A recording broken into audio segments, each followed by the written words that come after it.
Boa noite. Good evening. Agradecer aqui I would like to thank you all for attending. I apologize for the change in our schedule. We are together here at night to talk about dreams. So I guess this is maybe a positive change. I would like to thank and welcome Ailton and Leandro and all those who are here. aproveitar para pedir And desculpas I would like pelo to período selvagem. talk about Selvagem. A gente começou em We 2018, started in 2018. logo antes do And primeiro uh, encontro, o before our Ailton falou first assim que o meeting, comentário do Ailton selvagem era acolhimento. said that E esse ano Selvagem, a our gente event, decidiu was a welcoming mergulhar nessa event. ideia do And this acolhimento year we e decided to transformar take a deep dive tudo que a into the gente whole idea faz, of os nossos welcoming ciclos, and to ensaiar have everything we em do, um all our oferecimento cycles, our acessível, presentations, and sem something that would cobrança be do accessible nosso without monetizing our transformação de flows, making colaborações, these mas cycles tornando in ainda mais acessíveis free através do YouTube. events and making them more Além accessible through disso, a YouTube. gente Not only decidiu that, abraçar we also as decided to iniciativas que são bring together the que a gente living começou a chamar de schools. escolas These are vigilantes, projects that mas we foram started batizadas calling assim living pelos schools nossos because they chefes, were com quem called a gente uh, trabalha há mais de 11 anos, que they were são called that by a partner of ours with whom we've worked for estabelecimentos more than 11 years. And this marcados is a por recognition of caminhos when we acadêmicos, open seja com uma a planta, knowledge seja conveyance, num be it through roteiro, num roteiro plants, da be aldeia, it through a village. escola viva. So we E a opened gente a living decidiu school. abraçar So we esses decided projetos to de embrace escolas this whole vigilantes que idea of the acontecem living schools, realizadas de projects that forma cooperativa. happen De with Tucano, 4 different através do people. Centro de The Medicina Tucano, Tucano em through Manaus, the coordenado por Medicine João Paulo Center Barreto, Tucano, coordinated o by João Paulo Machacali, com o Barreto, projeto Altheman, de Machaca Escola Cali, Floresta, with the e project com o Village projeto Visual Visão, na região Forest Rio Ar, School, e os livros also Encontro de the Culturas Guarani Rio and Silveira, the coordenado por Culture Carlos Point, Papai pela Cris coordinated by Taquá. Carlos O Papa Jovem de and Taquá Chris também era Taqua. Chris pela Taqua Macaca sediadora. also E nesse supported us in abraço que a this gente dialogue. And fez, a this in gente this embrace, in this imaginou welcoming a environment, possibilidade de we imagined the retribuição das possibility ações of que a gente having a está fazendo retribution of everything that we are como uma offering retribuição que seja um apoio financeiro as para a esses retribution that projetos dessas could escolas become vivas. a financial E isso não support é um for the living school crowdfunding, nem um projects. It's not financiamento coletivo. crowdfunding or Isso é collective funding. uma This is experiência que a gente abriu an nesse experience momento, that we uma are now opening, experiência an de um experience sistema de of trocas, having onde a todo mundo está system tentando of contribuir, exchanges apoiar e where tentar everyone who participar was desse supporting sistema will de try to trocas. Então, participate in this system, in para a this gente exchange também é system. uma Also, to novidade us, esse this is esquema, something new, this mas é uma system, but tentativa, it is eu an attempt, acredito, da I gente believe, for colaborar us com esses to projetos. Então, qualquer collaborate in this R$ 10, project. So any, R$ 1, I don't know, 10 se a reais, gente 1 real, faz isso whatever you multiplicado can donate, por if we tanta multiply gente this que está by tendo all the acesso those who are a having coisas muito access bacanas, to acadêmicas, muito wonderful bacanas, classes, a information, and conteúdos knowledge, to interessantes que as different pessoas se and sentem interesting content, tocadas if the com person conteúdo e feels that gostaria de they were retribuir, moved by o this Selvagem content, that convida que essa it's important retribuição to them, we comece lá invite as escolas. you to Ela do é so pela because Salva, this o fundo, money will e go into the esse dinheiro Salva distribui fund, R$ 8.000 and por we mês will para cada um give 8,000 reais a desses month to each projetos. one of these E projects of the living isso schools.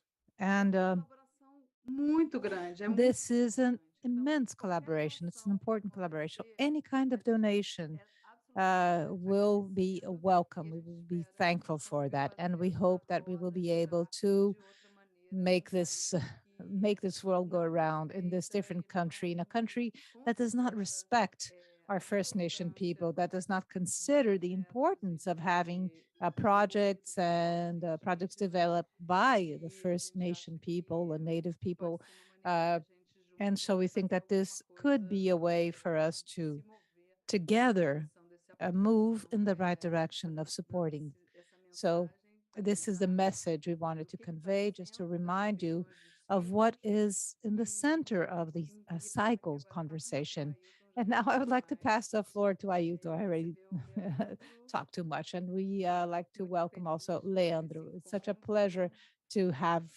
to Boa host this noite. meeting. So good evening to both of you. Good evening. Good evening, Ana. Good evening, Leandro. Good evening to all of you here participating today. Uh, all of those who are here coming together for this meeting that actually was going to happen this afternoon, but it's happening now in the beginning of this evening, early evening. Anna mentioned this experience of talking about dreams, and to talk about dreams when we have the evening, this might bring an interesting sense and meaning to this conversation. And I hope uh, we didn't lose any of our viewers because of our change in schedules, but schedule. But I would like to invite all of you who stayed and those and all those that actually had to change their schedule. Please consider that this was it was an urgency on my side. I really wanted to be here with Leandro at the scheduled time, but the other alternatives we thought of maintaining would mean to have other people here, mediating this conversation. So I'd like to greet Leandro, and it's such a pleasure, to meet my friend Chai. We say hi, Chai, and this is how we greet each other, and it is such a pleasure to come together, to be able to maybe exchange some knowledge, talk about um, our understanding of intercultural uh, conversation, being in different places and being able to understand different practices, knowledges, and also being able to translate a unique text.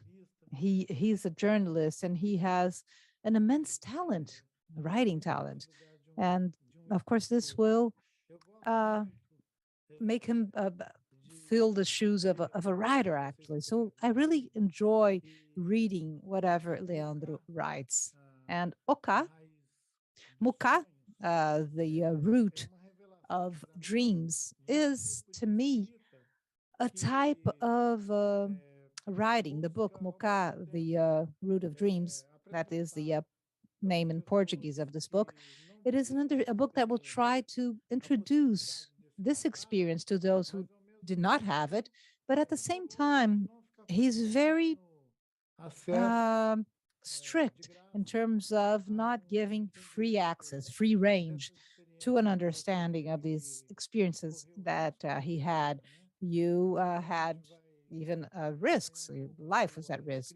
So when we look into the way you write, we see that you lived very closely the difficult experience of having self knowledge, of understanding who you are, and getting in touch with the experiences of dreams and with the experiences of plants, understanding with plants and putting yourself in the place of a student and the masters we had the possibility of sharing, like our dear Yawa Guarani, and we all talk about him with great pleasure. He is our master of the forest.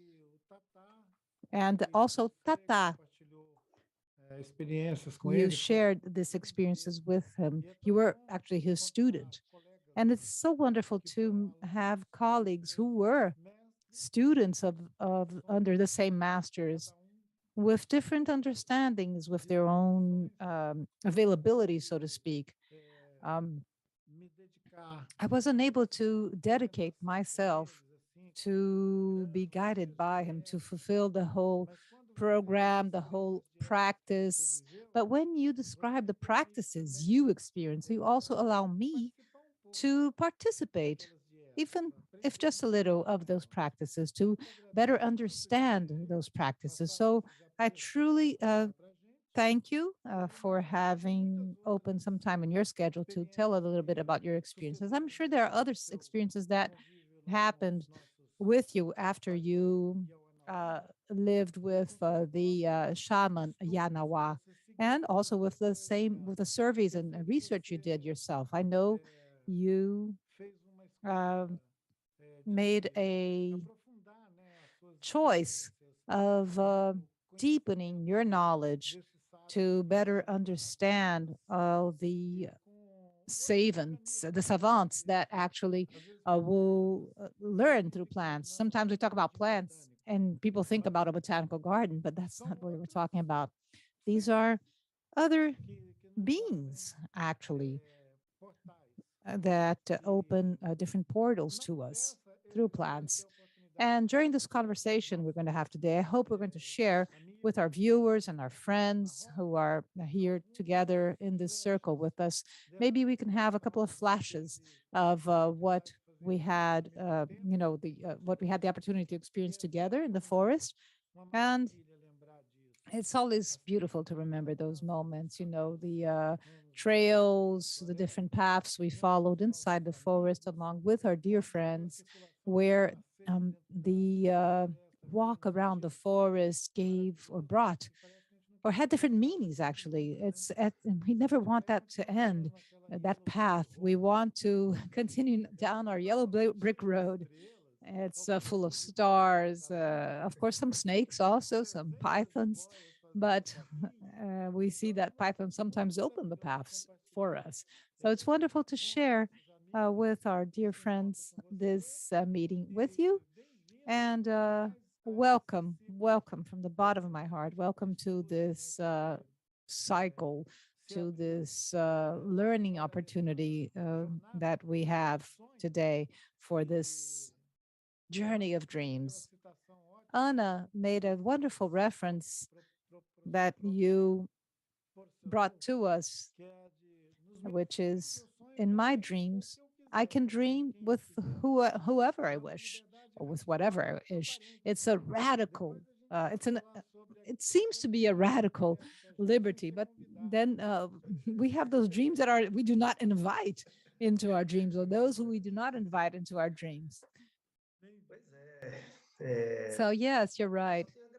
No, I can only thank you for the opportunity with Chai, Ailton Krenak, a person I respect so much, also an inspiration in my path and the different meetings we've had. These are things that were very important in my life. We had many meetings, the first one in the forest we had, and all the other meetings we had afterwards. It is an honor really to hear you and hear you compliment my work. This brings new meaning to the things I do. So it's very important to me. So I thank you so much for the opportunities, and I'd like to thank Anna, who is actually sponsoring this meeting. So that's it, Chai. So let's talk. Let's talk. So I thought about maybe starting my presentation here based on some things that you raised in the previous meeting. And quite interesting things happened then during that meeting. I separated, four things that you raised, and maybe we can talk about that, and I can contribute.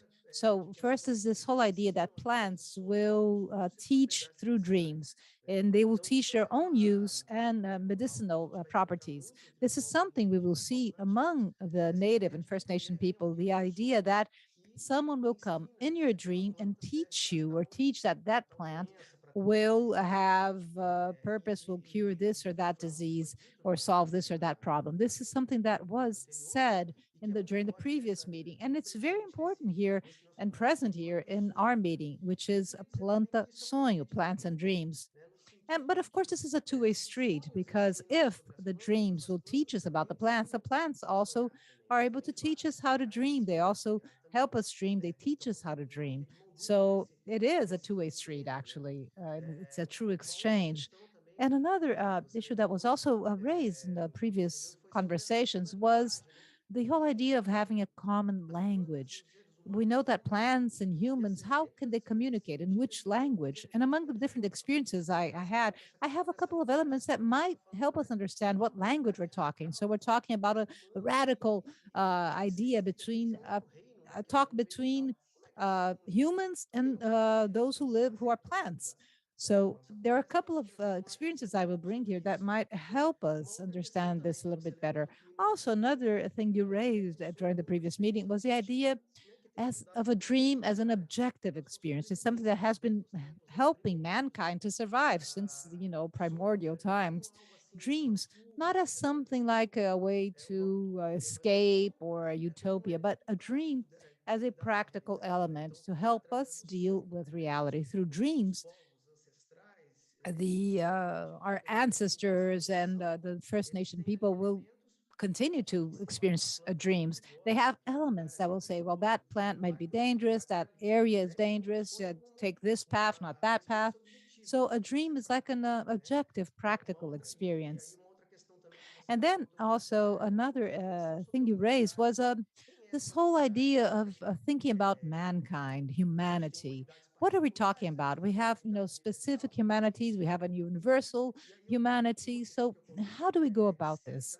So one of the questions I raise is, could we have maybe an expanded humanity that will include animals, beings? So what I'm going to bring here today is that when we think about plants, we sometimes see plants presenting themselves with a human form as if they were sharing with us this whole notion of humanity. So we are able to understand this idea that uh, mankind or humanity is not restricted to men. Humanity can be expanded through animals, plants, or whatever living beings we have. So to start a little bit our conversation, for the First Nation people, dreams are a pathway to the spiritual world as well as the awake world. So all this information is not just sitting there in another world. They are brought to our daily lives, to our and part of this are for plants that are used for different uses, for to promote health, well-being, to increase your knowledge about the forest, to improve hunters, fishermen, growers, craftsmen. So that's a practical example of dreams. The dream telling you how you can hunt, how you can make a craft. And so practical actually tips, so to speak. So I'm going to bring here an experience from the Yanawa. And I'm sorry if I missed something here because uh, these I know whenever we live this story, sometimes we miss a couple of things, but I'm going to tell the story the way I remember. It is a bit of this example of the Yanawa with the dreams.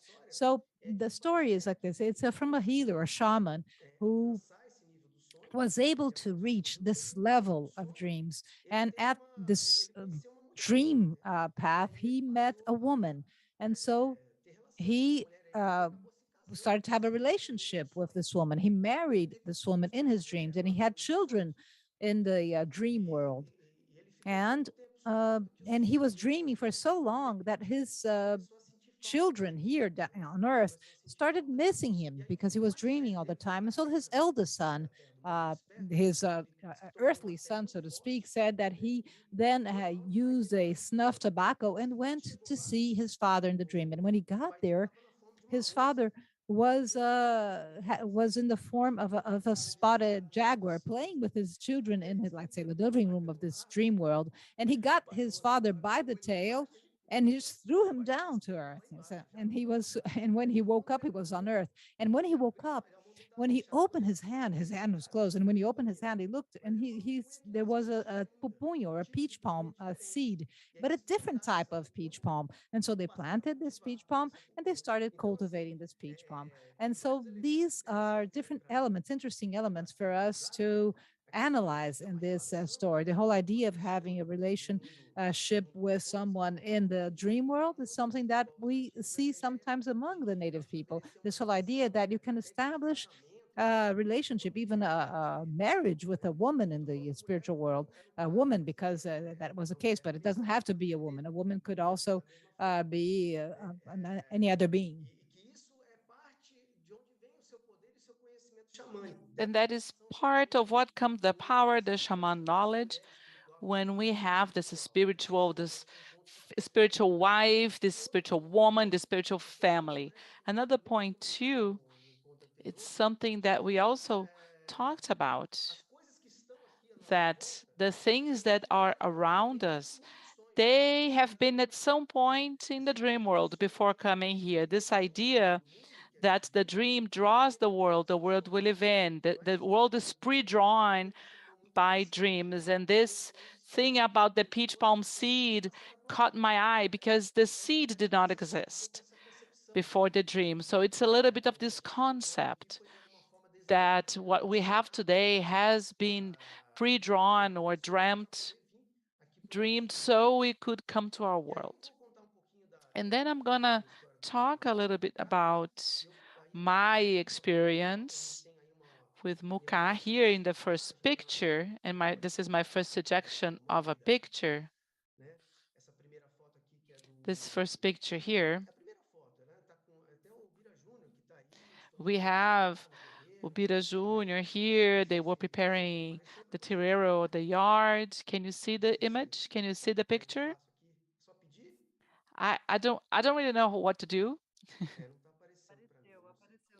Yes, the picture is on. Yes, the picture is on. So this is just something to depict for those who don't know the area. This is the terreiro, this is the yard. This is a celebration of a festivity. You see the characteristic colors, you see the headdresses. We see the cipá, which is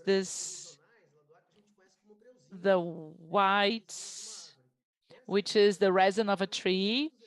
And this resin is one of the elements that they use to clear the thoughts and also to have good dreams. So while we were practicing, we would have this cipá smoke, we would do some kind of a prayer. And this is one of the elements that they teach and that I have learned that help you to have a clearer dream, that bring good thoughts to your dreams. It's just the same. Let's say if the person has a negative dream or disturbing dream, you also use the cipá, this resin, to get rid of this negative thought, to let go of these negative thoughts. So this is an effect of this smoke. Here we can see more of a celebration, but during the practice, during more constant focused moment, we're gonna have this practice here. So I'm gonna talk a little bit about the practice here for those who don't know. I did the muka. It was an initiation process led by Guarani shaman. He died in 2018, and he was my guide. It was just me, him, and his son. And we would have the Biraci and Putani would visit us, and some of the few selected Yawanawa who could visit that initiation environment within the forest, is not in the village, is not in the tribe, is outside the tribe, more within the forest, where is more restricted traffic, very few people walk around there. So here you can see the map. Is the map on? Yes. So here we have the state of Acre, here on the border with Peru. We have the national park, and we have the Yanoa land. This is the second green area here. So this is just for you to have an idea where it sits, where the Yanoa peoples are set. So we have this muka practice. It's a mysterious root of the Amazonian forest. And it's a learning of the spiritual world tool. Even though you feel this awaken effect and you have several visions, it becomes more clear, like in the ayahuasca. But in the case of muka, for you to get in deep touch with muka, you need to have your mind focused. You must understand all the foods that can interfere with your dreams, that can bring some noise, people's voices, and too many people talking around you. All that is not desirable for your muka initiation. So this isolation is needed for you to have this clean dream, and muka introduce itself and can talk to you, and will do so through dreams, just like the ayahuasca writes. But in the Muká, we need to be in this dream world. One of the issues that were raised, and I remember talking to Putani about it when we talk about initiation and ayahuasca. Within the ayahuasca view, you have the person's projection because the person is still awake. So there is a lot of the person's thoughts generating those images. And not everything that you are getting there is fully spiritual, but when we are talking about Muká, it is more receptive to the spiritual world. You do not have this individual projection. So it is a means of communication that is, within inverted commas, more pure. So can we have the third image, please? Do we have the image here? Yes, so we have it. So you can see the Yuarani shaman in the celebration moment, and the Sipaz smoke just burning around so that people can have good thoughts.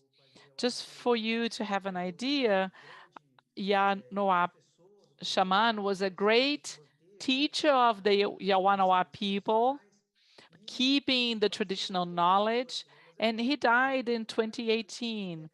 But differently from being the last shaman, he will never be the last shaman because he managed to convey his knowledge forward to his sons, and they are applied to his knowledge, and also conveying his knowledge to some other people in the Yawayona people. So he was the last shaman of a generation with a more historical knowledge that these new generations won't have. But the key, the fundamental knowledge and the spiritual knowledge he managed to convey ahead. And this is a great joy for us. Here, I would like to have the fourth picture. Is the picture there? Sorry, I can see. Hello? Yes, okay, so we have the picture. So this is the home or the tent where I did my practice. It is quite isolated. You know, we have like palm tree roofs, typical from the Amazonian forest. So this 200 meters away from the hut is where we have the burial site for the other shamans and so on. So the muka is a root that is born spontaneously. That's where we did our practice.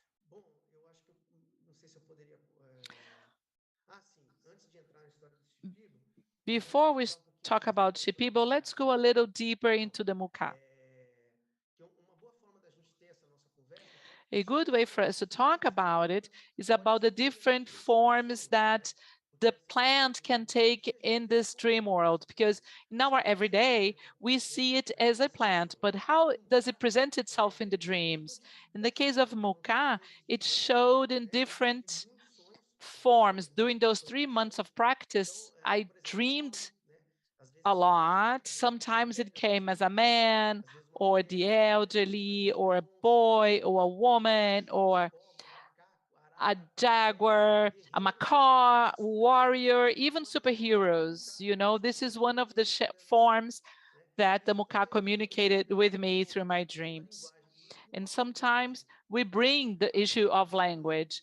In what language do plants communicate with us? So by taking those shapes and conveying knowledge, intention, and feelings, that's how we can understand the dreams. It's not just this intelligible language. It's a language that humans establish throughout the practice. And in each of these forms, in each of those specific dreams, the Muka communicates different qualities. So it establishes, it sets different relations with the initiating person. So one of the most common forms we have and the concepts we have is that for the man, most of the times it presents itself as an attractive woman. Women that did the practice see a handsome man. So it is a first way for you to establish a relation. So just like us in our everyday lives, sometimes physical attraction can be an initial element of this encounter, could be a starting point. I don't know if it's worth telling the story or not. When we talk about those dreams, oh yes, you should. So it was my very first dream on the Muka practice. I dreamed with this very beautiful lady, and it was it was like someone I knew this woman. I know I didn't know her, but it felt like as if we had known each other for a very long time, and it was quite intriguing. In this dream, what was interesting, it seemed like her parents did not approve of our relationship. You know, like just soap operas, you know, when the parents do not approve of the relationship. And nevertheless, she stayed with me. She sold her car so we could start our life together. And then, I don't know, we rented a place, we found a home. And during our honeymoon, we made so much noise, you know, like just like newlyweds, you know. And we ended up waking up to the neighbors. And the neighbors in this case, as they woke up, I realized that all my neighbors, they were shamans, they were wise men and women, they were elderly, you know. So this was my first dream with the Muka. And I analyzed some of those dreams. And this notion that I had already known this woman, especially because I had had a previous experience at a different practice, it was brought by this chewing of this root. So one of the forms that it presented itself was showed as if this relationship was already existing. This thing about her selling the car was quite interesting because I myself had to sell my car so I could keep my family and my children for the 3 months that I was going to be without working, doing this practice with the Muka. So it seemed very, it came very clearly to me during this dream. And the third element that maybe is the most important one, it is the way that this very first spiritual connection is made through this human setting of a relationship that is emotional, that is even sexual. And this perception awakens the shamans and the ancestral beings that are there to teach us. So this is the perceptions that I had of this dream. And once again, we have this element that I mentioned at the very beginning, this idea that the Amazonian shamans, that from this relation, this spiritual relation, they acquire the power and the knowledge. In some other dreams, the woman was not there just as young. She was a mature, even old woman. And then in this case, it was a different relationship. It was not an emotional, loving relationship. It was a learning relationship where I was an apprentice. She would tell me things, and with that, I could learn a little. And also in the shape of animals. So we had recurring images like the jaguar, the dog, the snake. They came to me in my dreams.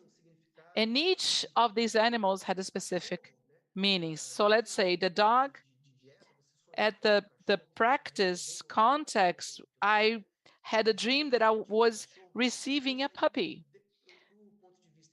And from the Yanoa point of view is that I was receiving this spiritual counselor, this guide, and I would need to take care of it and care for it so that it could reach adulthood. Also, the jaguar has this guiding role, and the dreams that I had with the jaguar was kind of different because they were dangerous, you know, it's a wild animal. So the apprentice needs to learn how to deal and control fear. So the last dreams, there were 3 dreams. I was very fearful of the jaguar. In the second dream, I kind of danced and played with the jaguar just like a dog. And in the third dream, I grabbed it by its ears and we played. So this learning process of controlling, mastering our own fear is part of the shamanic learning. You turn the fear into your friend. And this is how I understood those issues that I experienced. One of the points that I like to highlight when I talk about dreams is that the feelings that we have during our dreams, they are real. Even though we are living in this dream world, dream universe, what we experience is real because our body, our mind, our spirit, they live those emotional processes just like in the awake world. So the fear is real. The fear that you feel in your dream is real. When you learn how to face your fear, how to dance with your fear, you start having the tools so you can face your fears in the awake world too. So this is an element that I brought through my learning process. And another key element in my dreams, which will depend how it presents, but the snakes, they represent this potentially fatal enemy, but it can also be the power that the shaman is seeking. Sometimes the snake comes to attack and to kill, and you need to find a way to master and control that and tame that snake, maybe set an alliance, and then you welcome the power of the snake so you can heal just as the knowledge that the shaman seeks. When we talk about colorful birds like the macaw, it's like when we're talking about learning the chants. They sometimes show up in your dreams to teach you how to chant. And we have also some elements that can be quite shocking from our Western point of view. It's like when we receive weapons, it's seen as positive, not negative, because it's like the person is receiving shamanic powers to deal with their spirituality. And the spirituality for the native peoples, it's not a realm of absolute peace like we believe it is. For ancient peoples, sometimes spirituality is a hunting environment when sometimes the person is the prey and they are being hunted by other powers and spiritual forces. So the concept of the spiritual world is a little different from what we are used to think, like with the angels playing the harp. So you need to be attentive. You may step on a thorn, you may be hunted. It's a different relationship that we establish both with the dreams and with spirituality. And also, still talking about instruments and tools, we talk about the weapons and the knives. I myself received this machete, and I also received arrows, but I also received tape recorders, cameras, which also have this meaning. My shamanic learning brings what I need to record. So the issue of memory is something very specific. If you need an additional tool to record from the knowledge from the plant, from the shaman, so memory is key. So from the moment the person welcomes and receives those instruments, cameras, tape recorders, is where she's finding storage for this knowledge. Something else that can also be shocking is dream of a person and an animal that would also be described as positive. So within this whole concept, you are there, maybe killing a threat or a disease or what have you.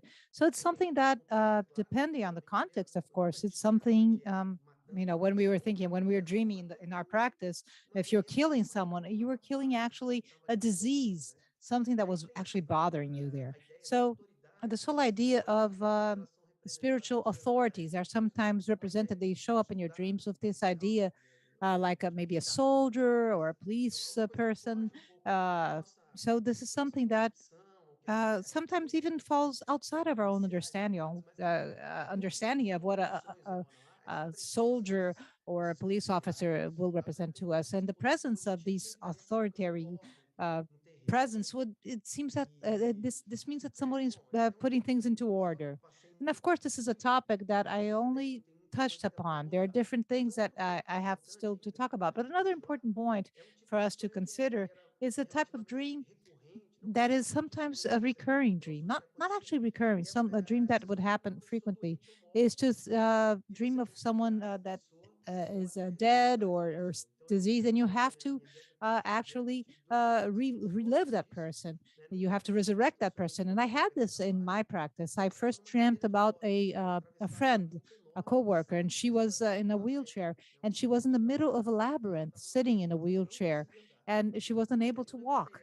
And then I actually held her in my arms, and I held her, and I felt this connection, heart to heart, and her legs started shaking, and she was able to walk, to get up and walk.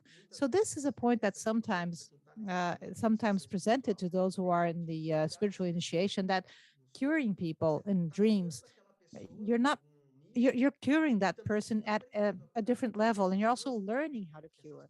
And so these you have these two possibilities.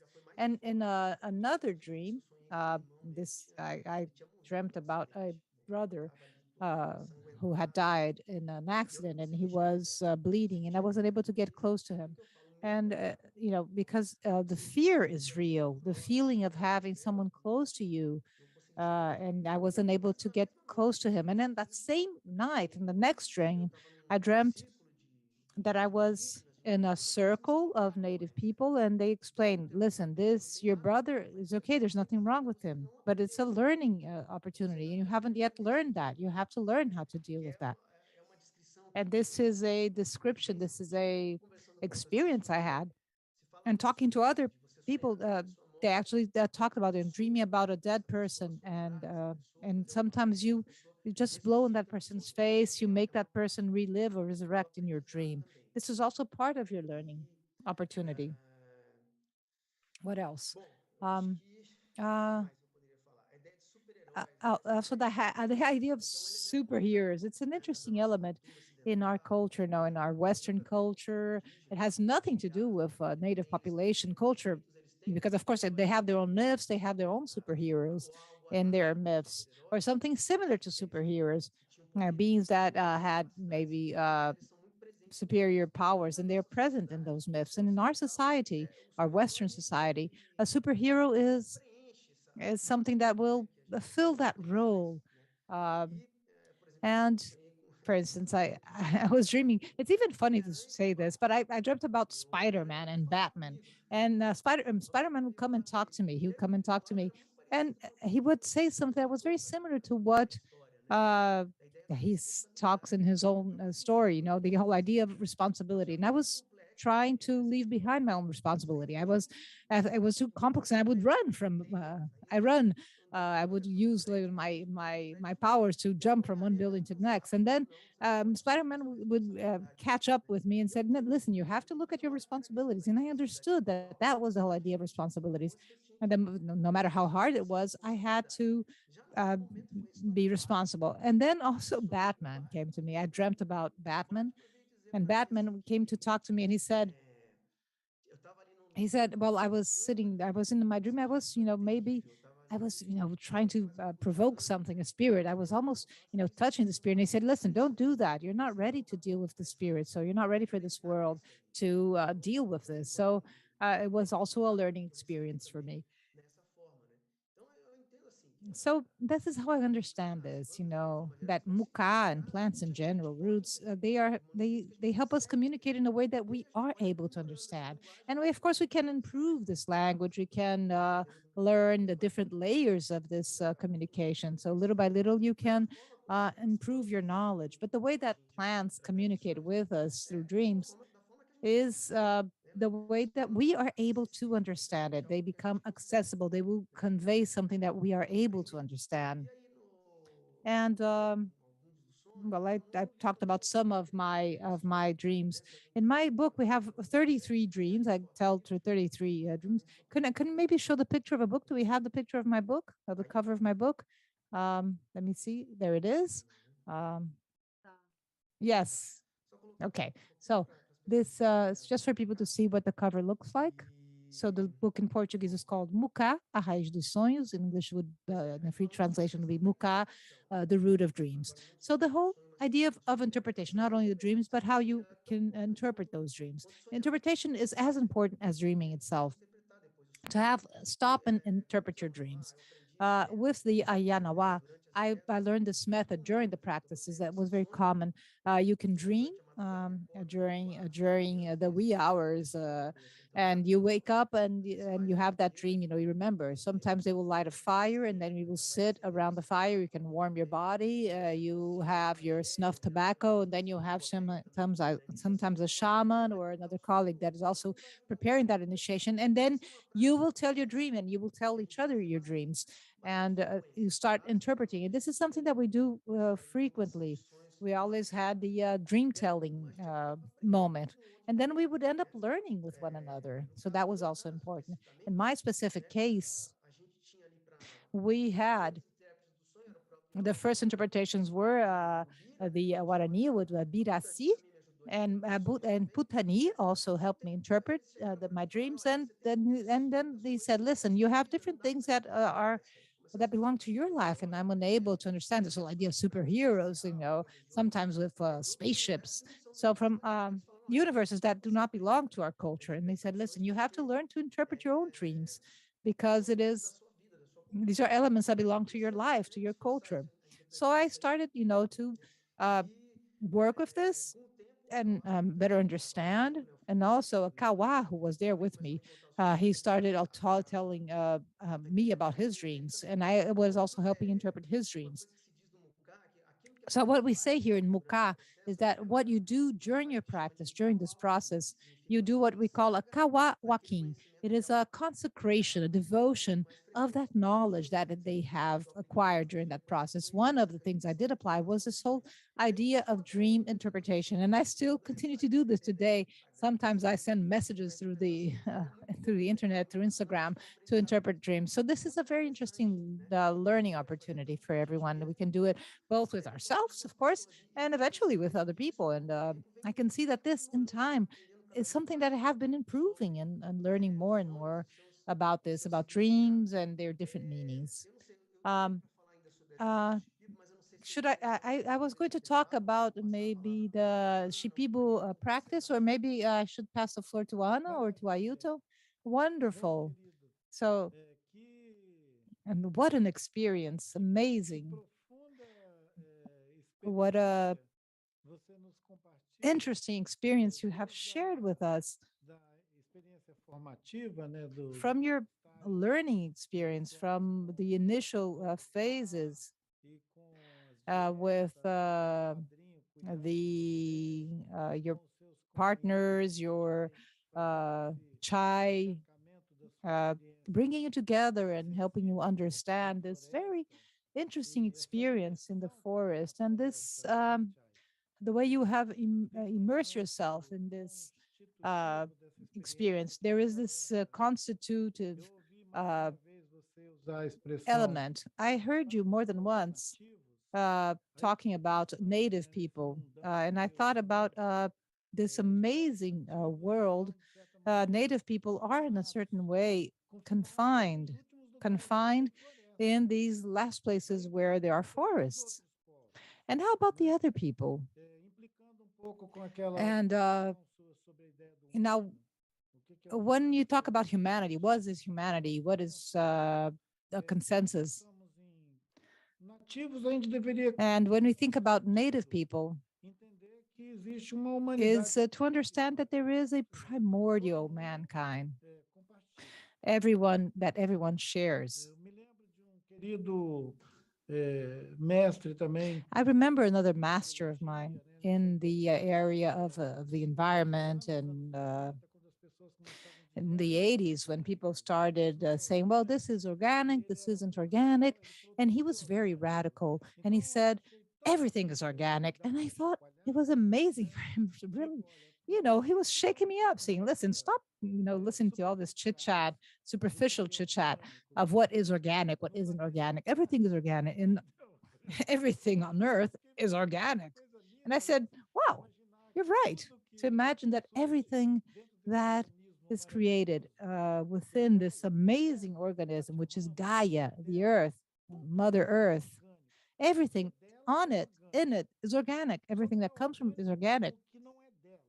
What isn't organic is what isn't belong to earth, is what we fabricate. Something made of oil will no longer be organic if we transform it in something else. I remember in one of your dreams, you go through these technological paths, and you're in an environment that would be like a tower of a building and an immense building, and then you have computers and machines, and you are like traveling inside those areas, those different areas and shelves that would be like this technological world. And I would say that that's no longer organic. I would accept that, as my dear professor Gutenberg said, it's no longer organic, it becomes artificial. And then you get in touch with this thing that everybody is discussing today, which is the idea of artificial intelligence. Because you talk about artificial intelligence, we're talking about something that is no longer organic. If you're talking about artificial intelligence, are you talking about something that has to do, for instance, with the experience of dreams?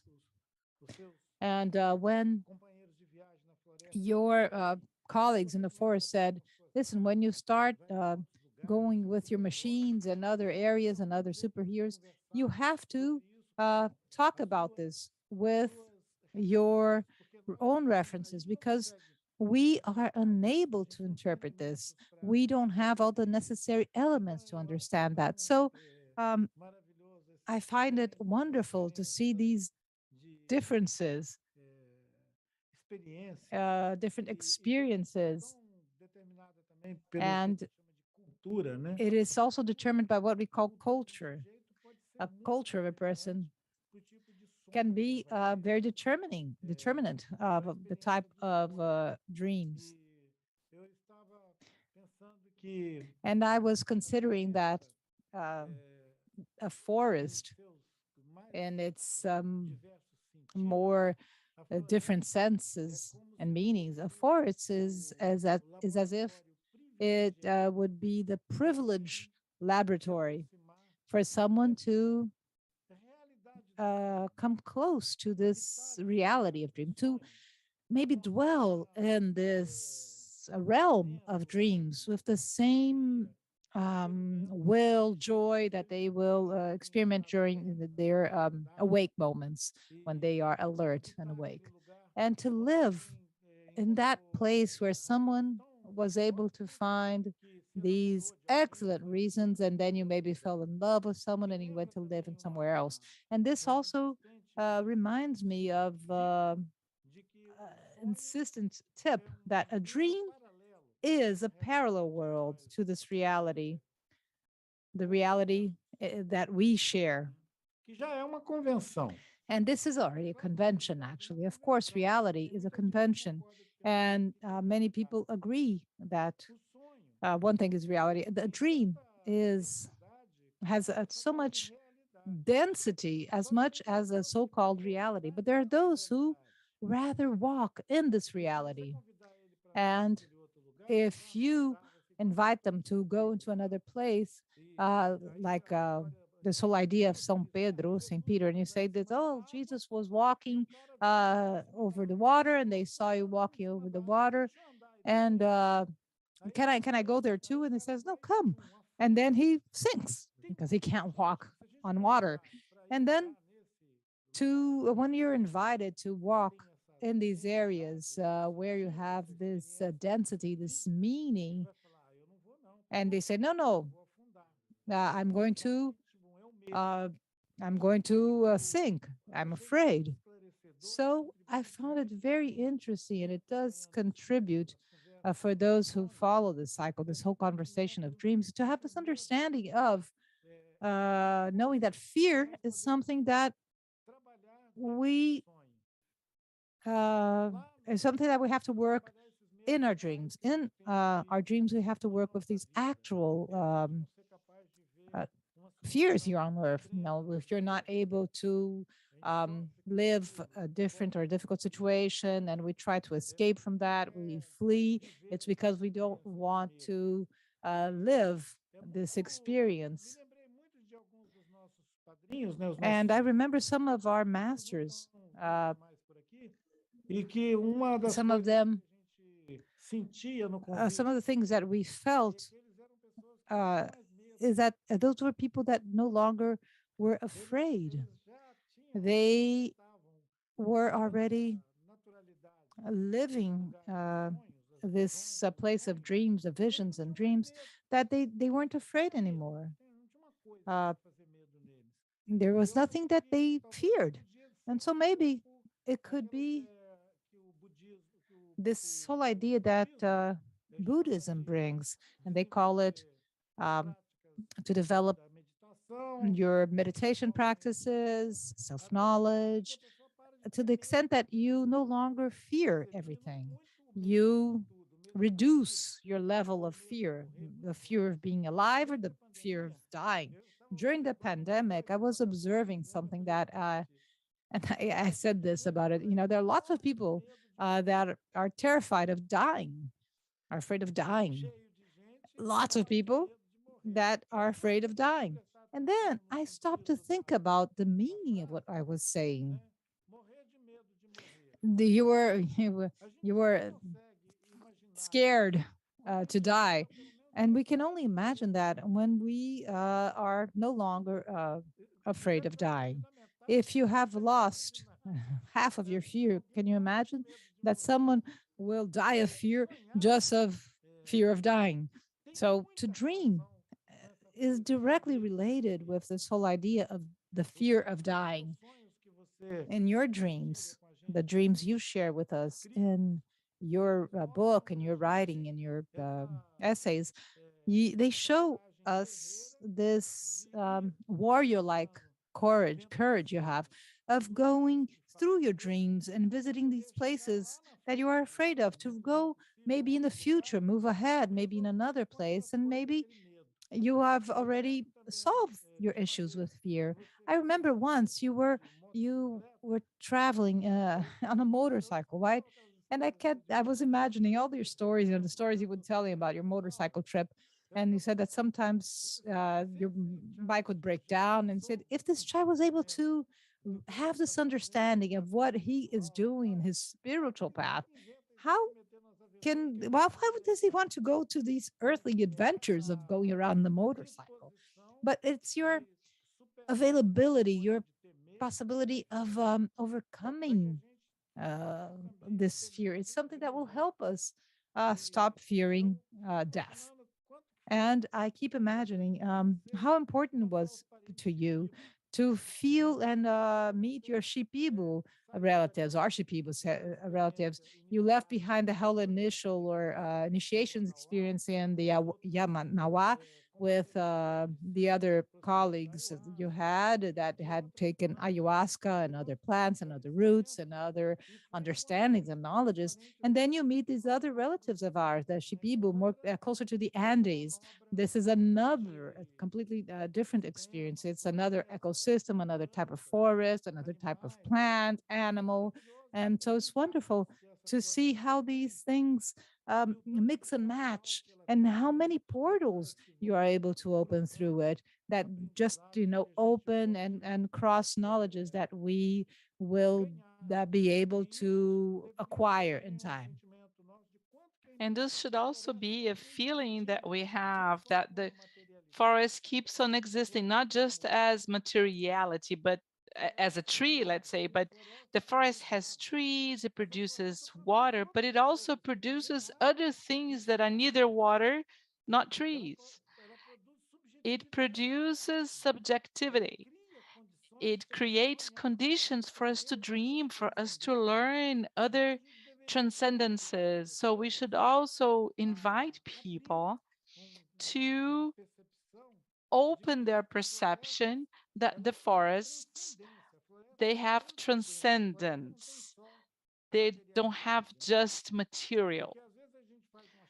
Because sometimes we shout and say, let's take care of the forests, and so when people go like, yes, that's cool, but then the main reason why we should insist that forests should keep existing on the world, not just in the Amazon, in the Americas, forests around the world, when we talk about the north of Russia or in the islands everywhere, because these are the environments that constitute a certain level of ecology in the life of the planet, where we can learn, where we can dream.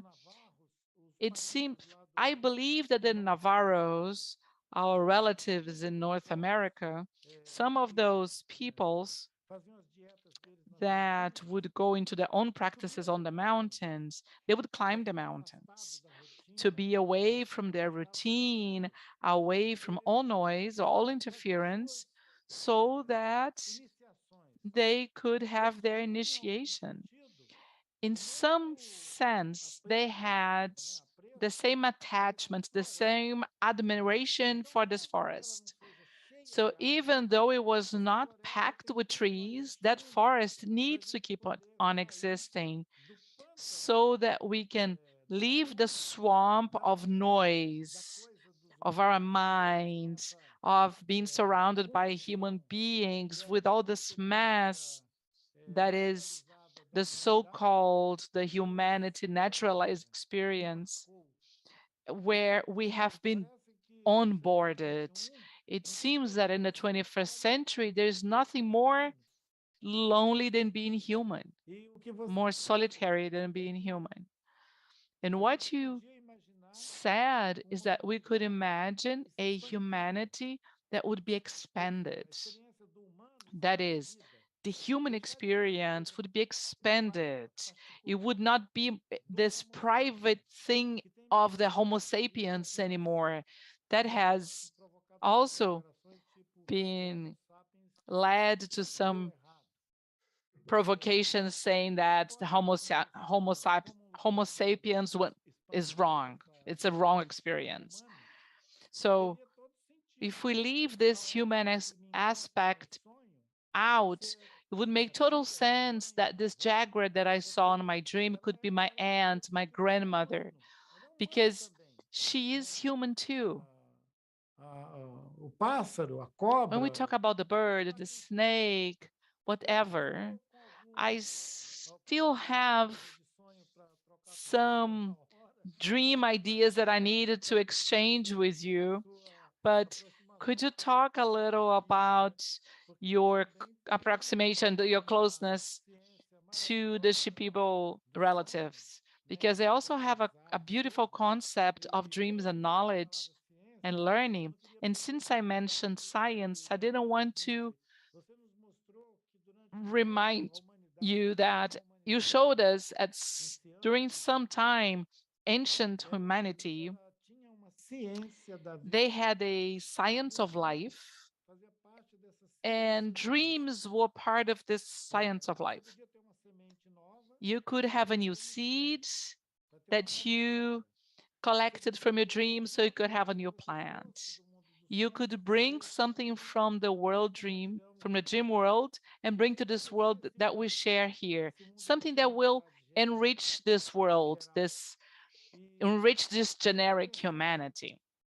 Isso nos animaria a pensar And I kept thinking that this would encourage us to think about the dream as a knowledge, as a science.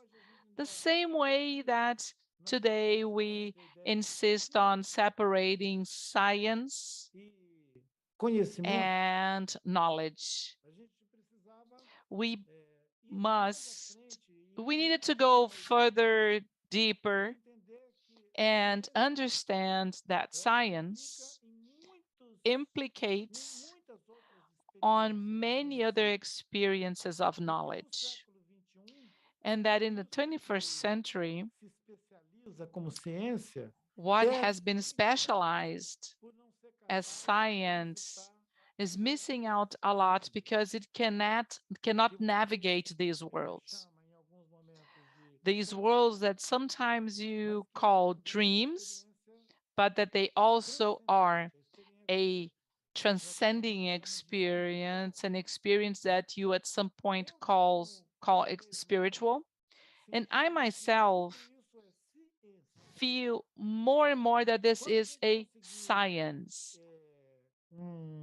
entendimento compartilhado de que tudo When we isso manage to have a shared vai mais precisar explicar knowledge that everything, que understanding that everything is science, aquela experiência deixou de ser that in what moment that science stopped being objective and it became spiritual or trans-spiritual. So the spiritual trans, the dream, the knowledge, confirmado com the knowledge that has been confirmed com todas aquelas condições que se exige by para que all seja feita the como ciência, prerequisites that are necessary for science, procurando entender que I am isso é ciência. already trying to see everything as science. In my understanding, everything is science. Que o Ouroboros fecha o círculo And it seems that Ouroboros closes the circle durante muito by tempo saying that os if nossos modos for de entender o mundo a very long time ago, we wanted to separate the way we see the world between what is sensitive and dreamy experiência espiritual and spiritual experience. And then we have another one racional, that is rational, organized, and a science. gente já está I no believe caminho that now de we are entendimento approaching the moment that we will understand that everything is one de science, vasta ciência. a vast Só science. que talvez há 1000 anos atrás, 2000 anos Maybe atrás, 1,000 or 2,000 years ago, ciência. nobody would call it science. As pessoas viviam People lived guiados pelo sonho. objectively guided by the dreams or by experiences that were called spiritual. But that it is science, it's knowing, it's knowledge. Muito bom a gente poder provocar essa And I truly think it's very good that we should sonhos. create those provocations within the dream cycle Aqueles que ainda não so that sobre as águas, those that have not managed to walk over water yet will have the courage to step inside and to sink and to learn that there is some density through this experience, that there is material in this experience. querido amigo, obrigado. So, my dear friends, thank you for bringing your previous presentation. When we had Nastasia, we had a very rich conversation about being guided in our everyday life by the dreamed experiences, how we are informed by our dreams to get about here in this world. And we are moving on. Of course, we want to hear you talk about the Shopibos, and Anna has mentioned it already. It's always a great joy to hear you because it helps us to set the pace to our talk and create a wider context. So some of the issues you raised, like that we have an ancestral humanity, this is quite interesting because we are not talking about the peoples that are isolated on an island. It's due to the human condition, but also everybody has in their ancestrality, in their roots, these connections that we have lost. Many, many times we are learning from getting in touch with those native peoples on those small islands, and maybe we can create this network. Actually, another dream that I had that's not on my script for tonight, one of the dreams I had was exactly that. I would enter some kind of a cave within the earth, and in this cave, I would find, let's say, first I found this native, looked like a North American native that was dancing in his own space, in his own place, just by himself. And when I looked further, I would see another people from another region that were doing their own dance. It was not the same dance, not the same chant.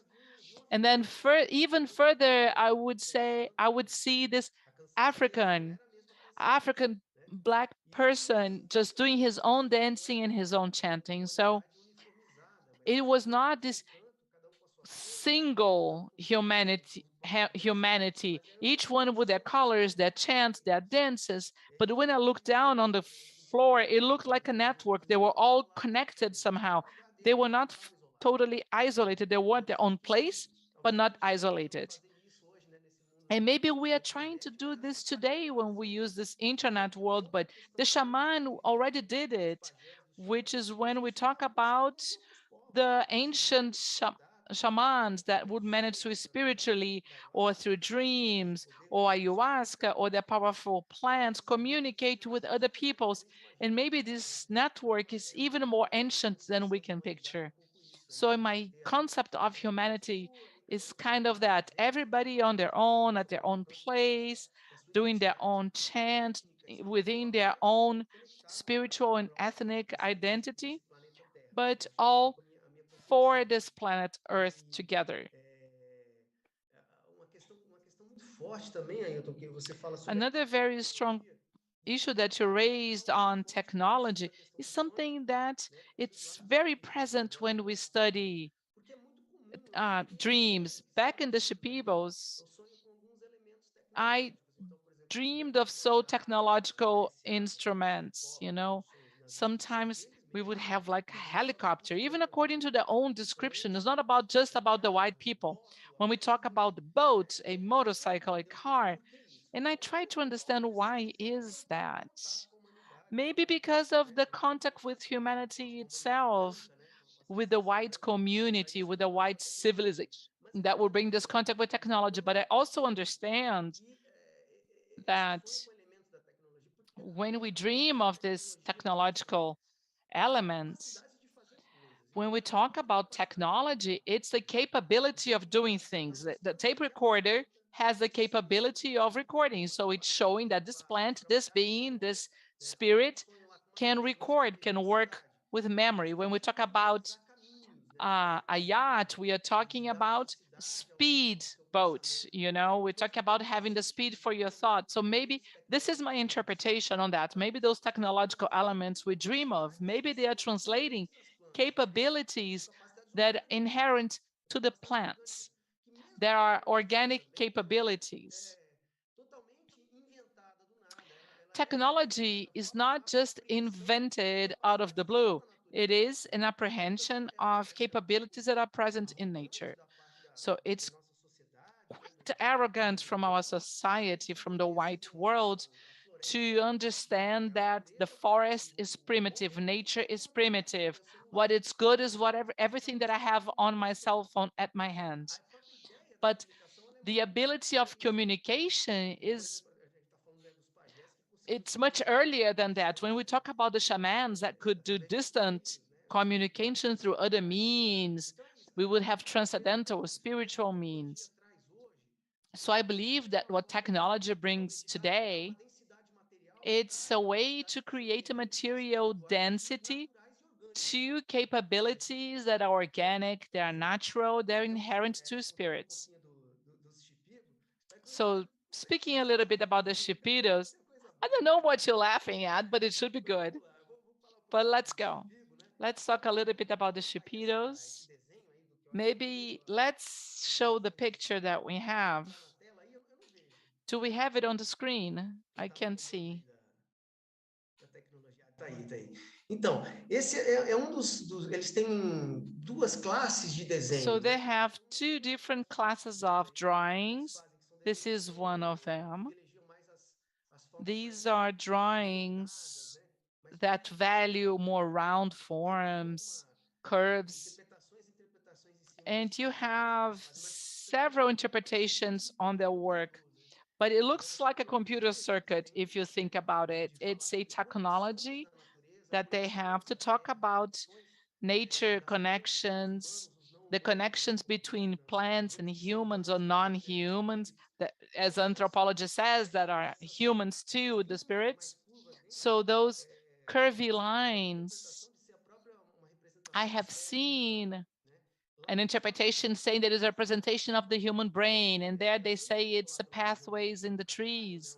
So when we were in the Shipido region, I saw these drawings that seemed like maps because the rivers, they also created this labyrinth, this maze. So it is a form of a geographical representation of the environment, both their physical and spiritual environment. And when they chant, they say that their chants are like drawings, very complex drawings or cartoons through their chanting. So this is a very strong feature of the Shipido. They also belong to the Pano-linguistic family. I found very similar or even identical words to the Yanoa, and it's quite interesting, even though they are more connected to what happened in the Inca Empire and so on. But they speak Pano language. And we have many elements of the Shipibo shamanism that kind of connect to Yanomami practices too.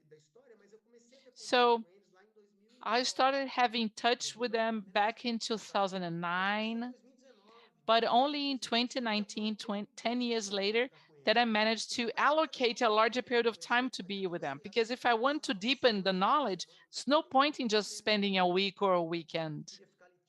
I wanted to go and spend 3 to 6 months in order to deepen into their knowledge.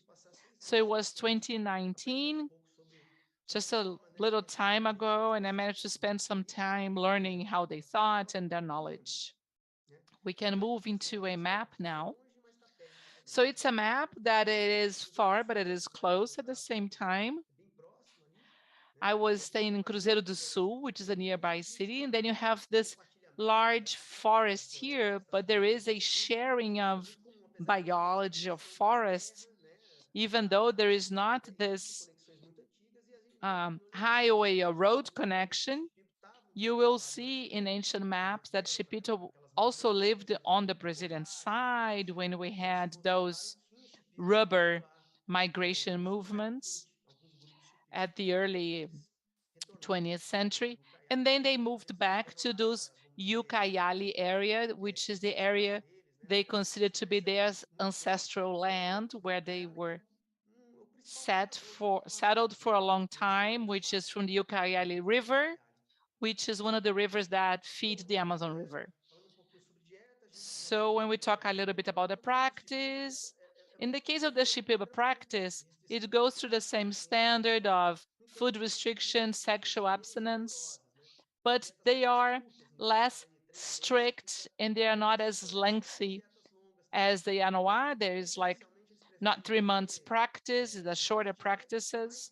They prefer to do more practices with more plants. So instead of studying one plant, they study tens of plants. In my case, there were a dozen plants. And all the practices had this initiation characteristic, where you seek through this contact, get in touch with the spirit so that they can teach your knowledge. So this knowledge, this meeting, also happens through dreams. So one of the plants that I had, as an example, one of the examples I had there is a tantirau plant. What is a tantirau? Rau is the name they give to any plant that have some kind of power or some kind of medicinal aspect. Could be even a poison, but it has some kind of power. They use rao. It's RAO is to designate any kind of medicinal plant or even poison. And unanti means peace. And they called it unanti rao. Unanti actually means heart because even the leaf itself has the shape of a heart. And it is a plant used to calm your heart. When I got there, I was a bit, disturbed, stressed, like coming from a urban center. I was tense, I was stressed, and he said the first thing is to the Tanti Rao. So I took this Tanti. It's a 1 week practice. I took it 3 times, and this abstinence idea, and really I felt it working on my heart. And then my dreams were quite interesting at the time. Since we're talking about dream, my dreams with the Tanti Rao is that I was in this building. I was on the last floor of this building, and and then the building started to catch fire. The room where I was started to catch fire. And I had to run. I had to go down all the way down to get to the ground floor and to escape from this fire. And then when I got there, this very robust woman, very strong body, she would come and hold me and calm me, conveying that calm I needed. And then she would say that the fire was extended and I could go back up. And then after in my awake moment, I would try to interpret what I was dreaming, and I felt that the last floor of the building was my mind. My mind was catching fire, and so when I went down to the ground floor and I reached this woman, the spirit of the plant, it was my heart. So I went down. I left that environment that was catching fire, which my mind, and I found my heart through the Tanti Rao. Brought me peace, welcoming environment, and then I could was able to go back to my mind to the last floor of this building. So it was an interesting experience. I guess there's a picture of Tantirao. Yes, there you have it. Yes, that's it. It's a very simple little plant. It looks like maybe a mint, or purple mint, and it's an amazing plant, and it really changed my standards of thinking and behavior, and the way I was thinking and feeling. It changed many things. All the excessive nervousness I had. And then there was this communication through dreams with this very strong, very healthy woman. She was a very healthy woman, and also love. She was generous. She was welcoming. She would hold me and convey this peaceful feeling. This is how I received this cure, this feeling of being cured. There was this other plant also during this practice.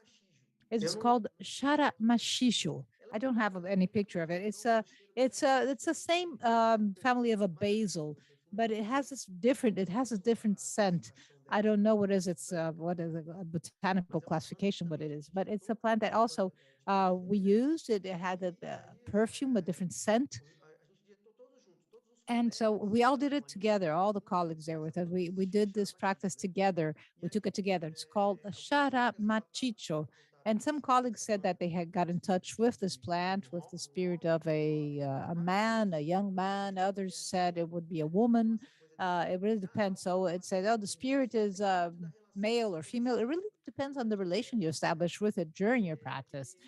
And during my practice, I was with a strong connection. I had a strong connection with this plant. And then this is what happened. I was, some people were experiencing it for this first time and they didn't know exactly what this diet was. And and this guy started to talk very loud. And that was really disturbing me. I was very concentrated in my dream and my plant.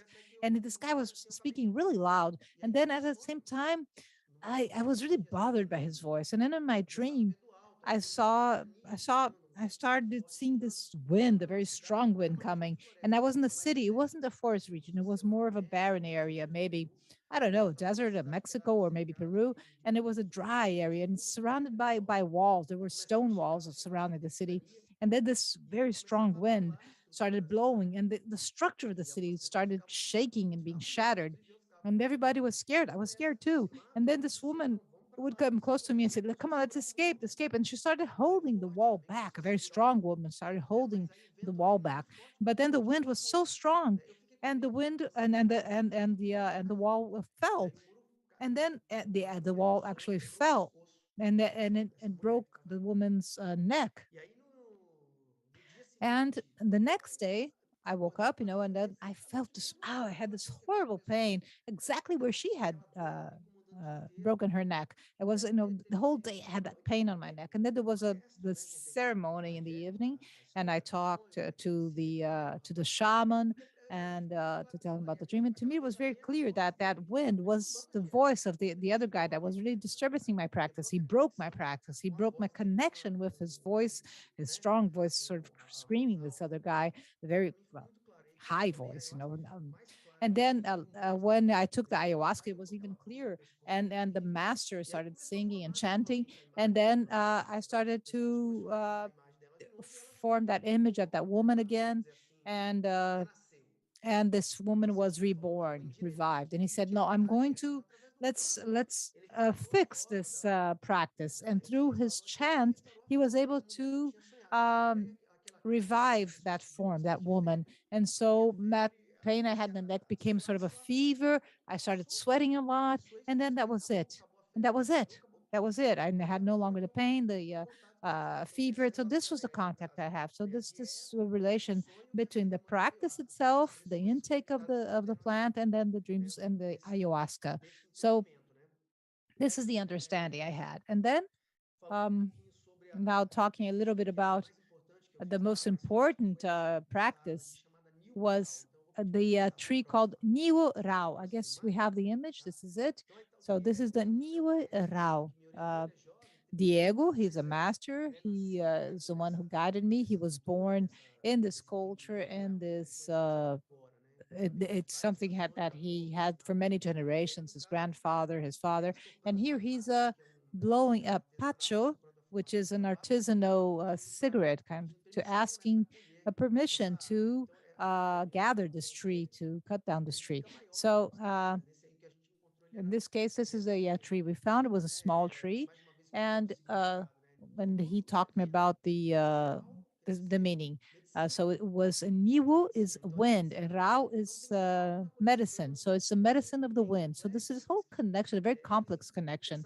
And this tree, when it's in the forest, sometimes you can't perceive any kind of wind, but then the leaves are shaking as if it were generating the tree itself generating some wind. So it's considered a plant that is able to generate wind. So we do this practice, this intake, with this idea of evoking the power of the wind to do away with negative things. So you can build a type of what we call akana. Akana is protection. It's a strength. It's like a fortress you build around it. The wind that will protect you from other influences. And within the Shipibo knowledge, many of the diseases we catch are things that are in the air that will contaminate us, both on the physical as well as in the spiritual world. So the way you have to protect yourself is to this tree. This is the Niwe Rao, this tree that will protect you. But not only that, it's not only protection, it's also a tree that will connect with things from above, things that are high up. So dreams, visions that will take you upwards, differently from other plants that will bring you to earth or sometimes to water to go, dive into the rivers or the tributaries. So Niwo Rao is a tree or a plant that will connect you with what is high above. So in my dream, the dream I had through the intake or the practice of the Niwo Rao, I would go into this transparent elevator, like if it were made of glass. And so there was this mature elderly man in this elevator, and he was completely bald. It was this respectable gentleman, and he was conducting the elevator, and the elevator started going up, up, up, up, up, up, up, up, up, up, and then all of a sudden he got to the last floor, and it continued to go up, and like flying above uh, the buildings, and just going up, up, up, up, up. And I was inside a bit. I was scared, I had vertigo, of being in a transparent, a glass-like elevator. There's nothing holding you up, and you're just going up, up, up, up, up. And then when you got all the way up there, I got into this room that was completely made of glass. It was a crystal room. And I got there, and there were some spirits, the spirits that come from above, some beings that had human forms, and they were there. And I got there, but I was terrified all the way up because of the. But I just got there. That was it. And then maybe later I started understanding some of these dreams. I understood that the last floor is again my mind again. You know, the whole idea of the building also that I told earlier. So I went all the way to the top of my head and went beyond, higher up, to reach this spiritual world. So this is the interpretation I had for that experience, for that dream. And and also the building is like my body, and then something above would be the transcendence, something that it goes above and beyond. And so I did this practice for approximately 1 month. So this is what I reached. Some people, the shamans, they do sometimes a 1 year practice to go even above. So a good part of what we've learned would depends on how on you overcoming your fear to overcome these difficulties, because sometimes the plants and the plants spirits will present themselves in a terrible way. It's not always welcoming. Sometimes they're difficult, they're scary, they're terrifying, they're dangerous even, and you have to confront that to reach that level of knowledge. So let's say I reached the first step, but I was scared, so I had to overcome that. I have to overcome my own fear to go beyond, to be able to go further up. This is another thing that I've learned with the Shipibo and also with literature in general of understanding these practices or plant intake, which is a different relationship that happens between forests and the trees in a forest and the plants that you cultivate. The plants that you cultivate in a garden and will have a more familiar uh, aspect. You know, these are spirits that are more welcoming. Because you have more of a family environment. But the trees actually, when you go into that environment in the forest, they stop. You think, halt, who's coming there? It's like they are guardians, they are keepers of that forest. So what are you doing? Why are you here? And I had to answer all these questions in the ayahuasca ceremony or practice. You know, why are you using it? What for? And I see Ailton is laughing there. I don't know why, because it was very strong, the things I've lived through. I had to answer these questions. No, it's wonderful. Now, I was reminded now of a friend of ours who went into the forest, and he's not a urban person. He's used to walking in the forest, and he went close to a samaona, and he decided to go into that. And when he left, and when he tried to leave, he was twisted. Uh, he almost died. He was all hurt and asking for help. He was crying for help. He needed help, people to take him out. And it's exactly what I was reminded of. The person that will come in and a guardian or keeper tree says, "What are you doing here? What do you want?" And if that person is not paying attention to what he or she's doing, they might be twisted. That tree or those branches might twist or hurt them. So I was reminded of this when you were telling your story. This person that actually was crazy enough of trying to go into the samaona as if he or she was walking into any place. Yes, yes, I had this experience, especially with trees. Trees are the keepers of a forest. So the smaller plants, because here, well, we talk about forests, and as if the forest was a one thing, but it isn't. It does form a unity of one thing, but it's very complex with different individualities and personalities within. So some plants will have a more welcoming, especially the smaller plants, the ones that have scents. And the trees are the keepers of a forest. They are the trees that will support the sky. They are the columns that will support the sky. So when we get in touch with this reality, both in the ayahuasca as well as in the dreams with these keepers, and also he says when they come and talk to you, why are you here? Why? What do you want from this? Are you trying to prove something to yourself? And I had to answer all these questions and do a self knowledge, self assessment to reflect what I was seeking. And little by little, well, you know what? It was hard. It was hard. And I guess these things connect us with this whole idea of trees that support the skies. They are keepers. They're not there by chance. They're there with a purpose. They have a reason to be there. And if you want to go closer to that world, you also have to be careful. You have to be careful with what you're seeking here. And on the other hand, we have this whole idea of a garden. And it's interesting within what we're talking about, Ailton, people that do not have a daily connection with the forest. Even in the case of the Shipibo, they walk in the forest. They have also the back, so to speak, backyard plants, the garden plants they have where they're closer and they cope when maybe you pick up a scented leaf and you smell it. It's a different relation they have. And in a garden, for instance, it's not something that is inaccessible to those who, well, let's say Western culture, white men, white people who do not live in the forest might have this contact through gardens to cultivate some plants to establish a relation. And I've been learning this with city urban people who do establish this relation with their plants, and they even dream the same way. Ailton. They dream with alfavaca, with mints, with basil, with parsley, with every common plant you have. They also communicate. Not only these giant trees in the Amazon, these tiny little plants also have their power. They also have their knowledge, and we can dream about them too. Also, of course, uh, being respectful. But plants have this feeling, and and sometimes they're even jealous, and they are connected to people. So like dogs and cats, they have feelings also. So you have to be careful when you come close to these plants, even the smaller ones, like these leaves and flowers. They also have feelings.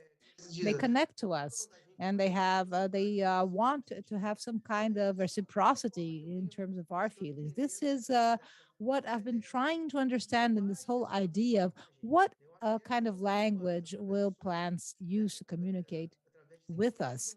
So through dreaming, through human forms, human feelings, human lessons. And this is how we are able to understand this.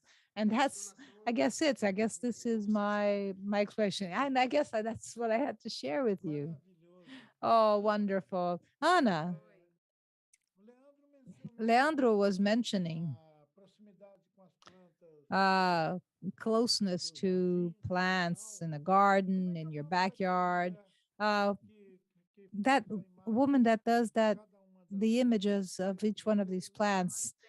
Lastênia. It's ela é Lastenia. chimera? Lastenia.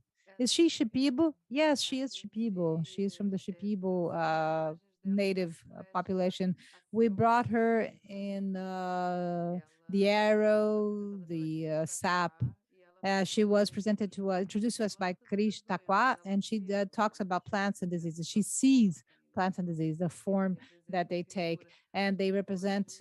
I might.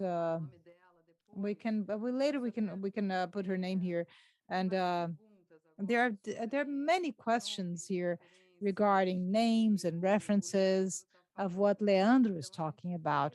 So we will gather all these names because some names uh, he's talking about in the Shipibo language and the Yuerao, Natirao, Nawedao, all these names. So we might bring the right writing for those who want to understand, and also Lastenia's name, and also references we might give to Ailton's about Ailton's comments, and we might even have maybe images of what she draws and prepares. It really has to do with this. Thank you for reminding us of this, Ailton Krenak. This conversation is so amazing. You know what happened? In the midst of all this, we have 30 questions that were being submitted here. So Do you know what I thought of doing? I thought of doing something a little faster, like question, answer, question, answer, question, answer, because we have about 20 minutes for 30 questions and try to be direct in our answers. What do you think? Ah, tem que ser assim mesmo, senão não vai dar tempo, né? I think this is how it should be, you know. So Joana Blase asked on the first image you showed on Sandra Fernanda Erickson asked, different species of Breuzinho have different Tem um breu effects? mais escuro, assim, Well, we esse é mais have the white desenvolvido para esse tipo de trabalho aí que a tar gente estava falando. and the dark Tem um breu com tar. menos And I cheiro e think it's mais a para queimar different mesmo. way. Some of them have different smells and scents, and they're more, others are more for burning. Bettina asks if we can talk about the dream pedagogy. Can you develop this more educational idea of dreams? Maybe you won't have enough time to give a full answer, but maybe this could be an answer that you will answer later, and then we will Não, com certeza. make a way to send them to people later on. Of course, I believe there is some education on dreams. This is what my practice was. Where I dreamed that I was in a college, I dreamed that I was in this dream education itself. Vera Fries asks, Leandro, it seems that until you get to the muka root, you cannot express anything like bitterness or anything. Does it have any relation to dreams? I don't know if there is a direct relation to dreams, but when we talk about the shamanic evidence, you cannot show fear of that. It's how you show yourself as a warrior when facing the plant, and that will lead to your dream. Ruth Albernise asks, Leandro, when did you feel that your vision opened in this journey beyond rationality? I think it's been opening up little by little. Sometimes we have to step back, you know, because we also need to deal with our world, but I've been seeking. Oh, I started opening up way back before I started getting in touch with plants, but I've been seeking this spiritual openness and also learning how to deal with this world we have today in a calmer way. You know, this is what I need. Patricia Brito says, I've been seeing some debates that the next control stage will not be social media propaganda, will be on the call of more superficial dreams. My friend dreamed with a mark in the middle of a dream like metaverse. How can we protect our dreams? Wow, this is kind of Black Mirror, you know. Those influences of what people are studying, I don't know how to deal with it right now, but when we talk about the additional protection of dreams, we talk about the smoking, we talk about baths, we have the affirmation of the purpose, the affirmation of the intention, in which this is what I have learned. Denise asks, what is the botanical name of Muka? I don't know. I don't know, and I don't even think it's being officialized. Some people are studying. I think botanics has not have yet a denomination for Muka. We have, is there any tips on how to not feel afraid during your dreams? I think I miss a lot of learnings in my dreams. Yeah, let's talk about method, because the methods that I learned through the shaman learning is a practice before dreaming. So snuff is one way. It's not the snuff itself, is the concentration of your thoughts and all your emotion.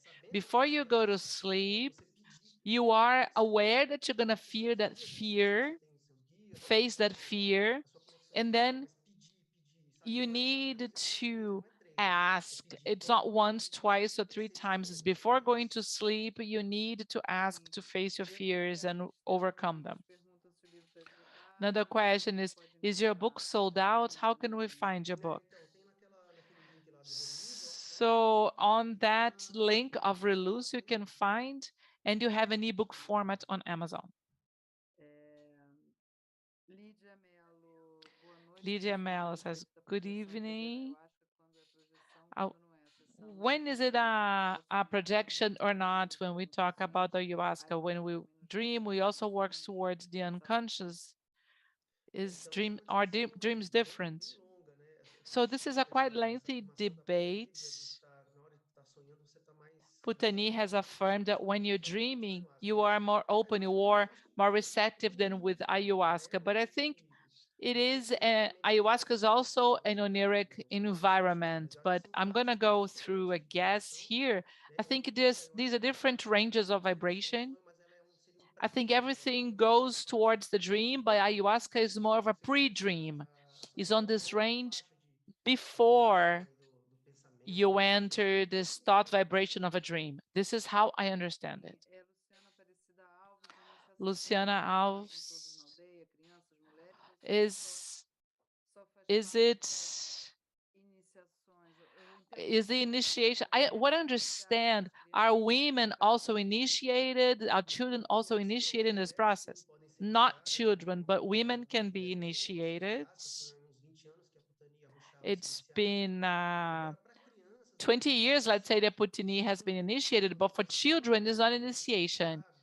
There are ways of, let's say, when a child has some disease, you have this special drop. It's more of a promise of an appeal that the plant will heal the child, but it's not an initiation process. This is for, this is ideally, it was ideally for people above 40, but today they're doing it to the young, but never with children. Is at some moment, could Leandro access another perspective that is not his when he was approximating dreams? I have been talking to some Jungian psychology. This professor wrote an article on my work, but what I am presenting as my perspective is from the perspective that I've learned from the Yawanawa. When we talk about having the soldiers, and this is something that I learned from them. It's not my perspective, something that I acquired. Betania, and when we dream and we don't remember our dreams? Yes, we have difficulties remembering our dreams. What it's been said that you can improve the memory of your dream little by little. As soon as you wake up, you take notes or you record something. The Yawanoa, they tell the dream. So that little bit that you manage to remember, maybe it will be put together with other pieces throughout time. It's just like working out little by little. Are we at crossroads between artificial and natural intelligence? How can we be connected with organic knowledge when we have so much artificial stimuli? Well, this is very interesting. I would like to know how to do it too.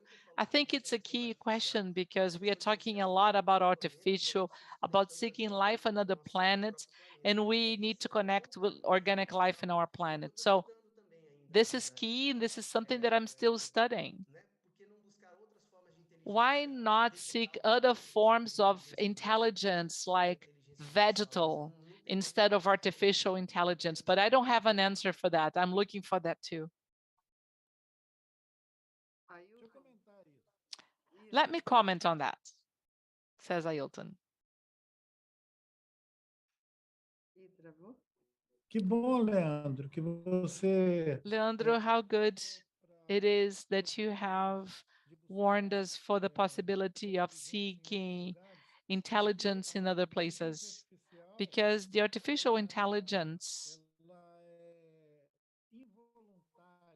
it is involuntary. a inteligência lançadas no universo. The intelligence that is just thrown in this universe of unprotected people. This, so in order to seek this knowledge somewhere else in plants and other beings, we need to have this pre-availability, this willingness in the world that we are sharing. And people are not willing, they're not open to find it. People are wondering about. So this metaverse thing, it reached those who are just wondering about. If people do not wake up to this, they will be an easy prey for that. For this, an easy prey for a production of sense that is not organic.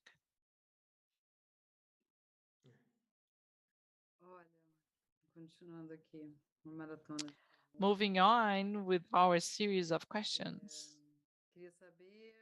I would like to know if Leandro found or he was in other people's dreams. I think I was. I'm not sure, but I think I was. That dream that I think I skipped that dream. We have 9 minutes. Is there enough time to talk about it, Anna? Of course. It was that dream that is in the notebook. Is the dream that I was all painted red and I was on one of those bars on like just the riverside bars, and some other indigenous people arrived and they parked their boat and they came close to me and they saw me painted red and he said like, what are you? Are you white, black, or indigenous? I said, this is my dream and I can be whatever I want. But the funniest thing in my dream is that I spoke their language. I think he was Maru and I said something that was not Portuguese, but it had that meaning. And then it's, oh, cool. So you need to know this woman who lives further down the river. And then I said, okay, cool. So I got my canoe and I went there and I found this blonde lady. She seemed like she was from Rio de Janeiro, not from the Amazon. It was like this Ipanema girl, the girl from Ipanema, you know, with a nice tan, with this headdress with full of feathers. And she was just sitting there and I looked and I said, wow. She caught my eye and I was preparing this plate of herbs. And when I looked at her and I was like, wow, this woman is very old. Look at the way she's there. And then I saw her old. And I said, I asked, are you white? Are you indigenous? Are you old? Are you young? And then she said, this is my dream. I am who I want to be. And then she had two hairpins in the shape of macaws. We had one blue and one red macaw. She pulled those hairpins and she put them on my arms and then they turned into real macaws and they bit me. And when I woke up, I felt the pain of being bitten by macaws. So I think I was in someone else's dream. Ana Lúcia asked, the path of the dreamer and the dreamed path is in the essence of shamanic experience. Did you have any previous knowledge when you started your practice? I did not quite get the question. She's referring to previous shamanic experience, previous to your practice. Yes, I had had some contact. I had taken ayahuasca some time ago. I had some early knowledge on Jungian psychology. Yeah, I knew something about it. Tércio asks, was there during the practice the intention of a specific dream? I can't really tell. Nothing specific, but I wanted to dream of a jaguar. I really wanted to dream as a jaguar. And I only ended my practice after I dreamed of a jaguar. I was there until the very last moment, until I had a jaguar in my dream. And then I said, yeah, I'm good to go home now. Did you remember easily of your dreams when you woke up, and did you register your dreams? Yes, during the practice, yes, it was very clear because that's exactly it. The fact that we are isolated, we reduce even food stimuli, no music, it's just the forest sounds. So your dreams become clearer and clearer day after day. And since it is a practice, when you wake up, even if it's at 4 a.m., you will tell your dreams. In that case, in my case, I would take notes on my notebook.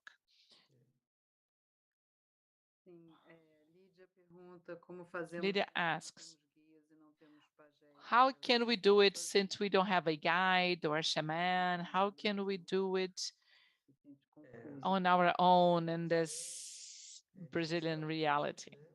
Yeah, this is hard for many people. But I understand everyone has a guide. Maybe the guide hasn't introduced themselves yet. But we need to seek on the tribes, on gardens, on yards. One day, your guide will present themselves one day. You do have a guide. Sharing some comments. I'm sure that we are talking about indigenous visions. What is the perception and reality with the world of dreams? What is the perception of time in the world, in the dream world? Wow, this is quite complex too, because in one of the dreams on the Mocha book, is that for me, it seemed like it lasted 3 months because my hair grew. So during my dream, my hair grew and I went through several stages of life and it was just a dream. So I believe there is this possibility of having a different perception of time, but we cannot just switch it on and off, but this is my experience. I think I had 3 months in 2 hours. What is the name and the reference of the place of the Shipibo graphism design? When we talk about the maps and the rivers, they are through Uquayala River. It's different here that we have indigenous lands that are more solid. There they have communities. So throughout the Ucayali River, you have small indigenous lands or native communities, which are the Shipibos. There are about 35,000 since the last count. How does he manage to remember all the dreams in so much detail? By taking notes or by doing the practice. Doing the practice, taking notes. This is what I said. We're talking about memory and how dependent on the shamanic knowledge it is. Someone is asking here for you to write down the name of those plants. We can try to forward the names. Yes, we are going to write on the comments you can write on the comments of this meeting here. We need the real names, the names that you mentioned in your paper. Yeah, that's easier because not all of them have a botanical classification. Fernanda asks, I thought it was curious to know that the Shipibo women do ayahuasca, including when they have their periods. Did you see that? No, not exactly. I know that more and more women are taking on roles of masters and conductors. They are trying to be initiated as women. The menstruation issue is strong, but they also say they have some chants and some plants to cut down that allegedly negative energy from menstruation. And there, my experience was with a man in ayahuasca who was assisted by his wife. So when we talk about the tree, that picture we had, the New York tree. Yes, I did some research. Maybe it is a kind of cedar, but I'm not very sure we have several types of trees and maybe it's a kind of cedar. Even cedars, we have many variations.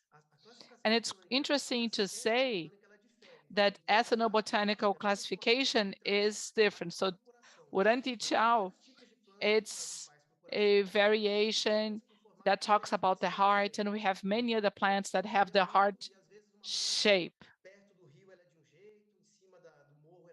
So sometimes it's one way close to the river and it's different in the forest. And so the botanical classification doesn't, go hand in hand with the actual classification.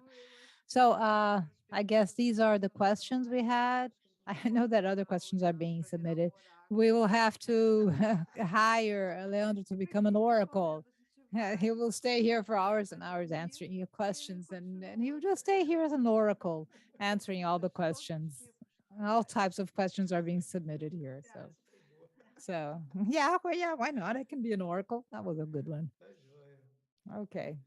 So is this this is it? Yes, I guess so. Ailton, would you like to say something? I guess it's there we go. Yes, if he accepts, I'm going to be awake. I'm not going to bed. I will just sit here and listen to him.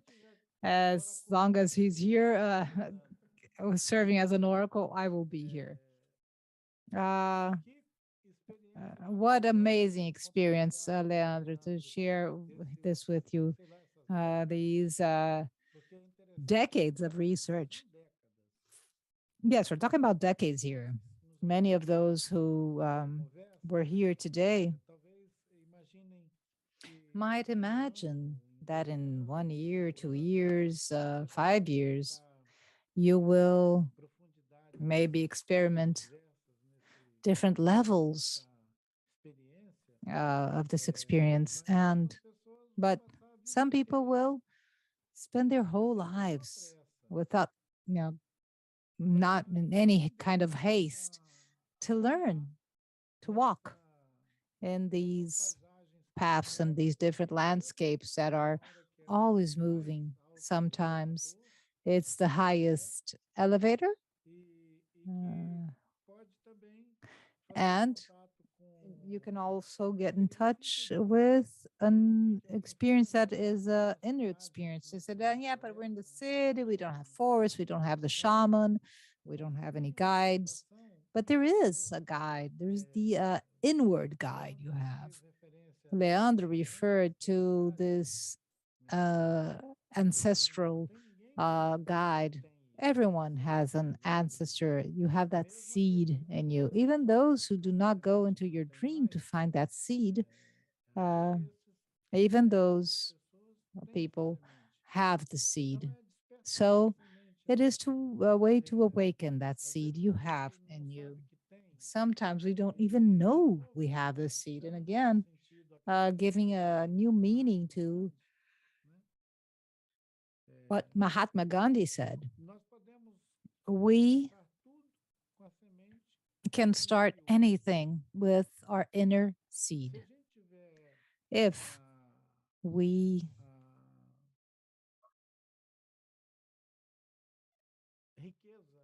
have the wealth, the richness of having other masters, other companions, it's wonderful. But if you don't, if you have to cultivate this inner seed and learn with it, it's also beautiful. It's also wonderful. Not everyone learned with other masters or guides. There are those who learned with their own memory of themselves. So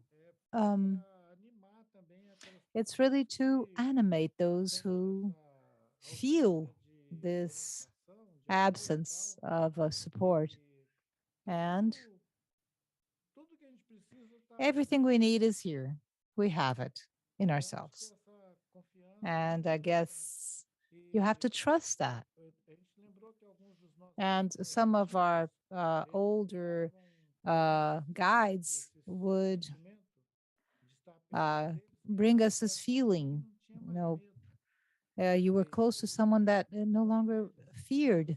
And one of those who was one of the masters Leandro had, when he was already reaching 100 years of age, he talked to his relatives and said, listen, I'm tired of living. I'm leaving. And he said, no, but wait. And I said, no waiting here. I have no interest in staying here. I have to go.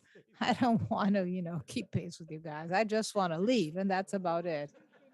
And he said, that's the most beautiful thing is someone that reaches, maybe sometime in your journey said, listen, you guys go on, because it's it. That's it. I want out. So great. Thank you to everyone. Leandro, Ana, and Ailton. And thank you all. Thank you all. Good evening to everyone. Good evening.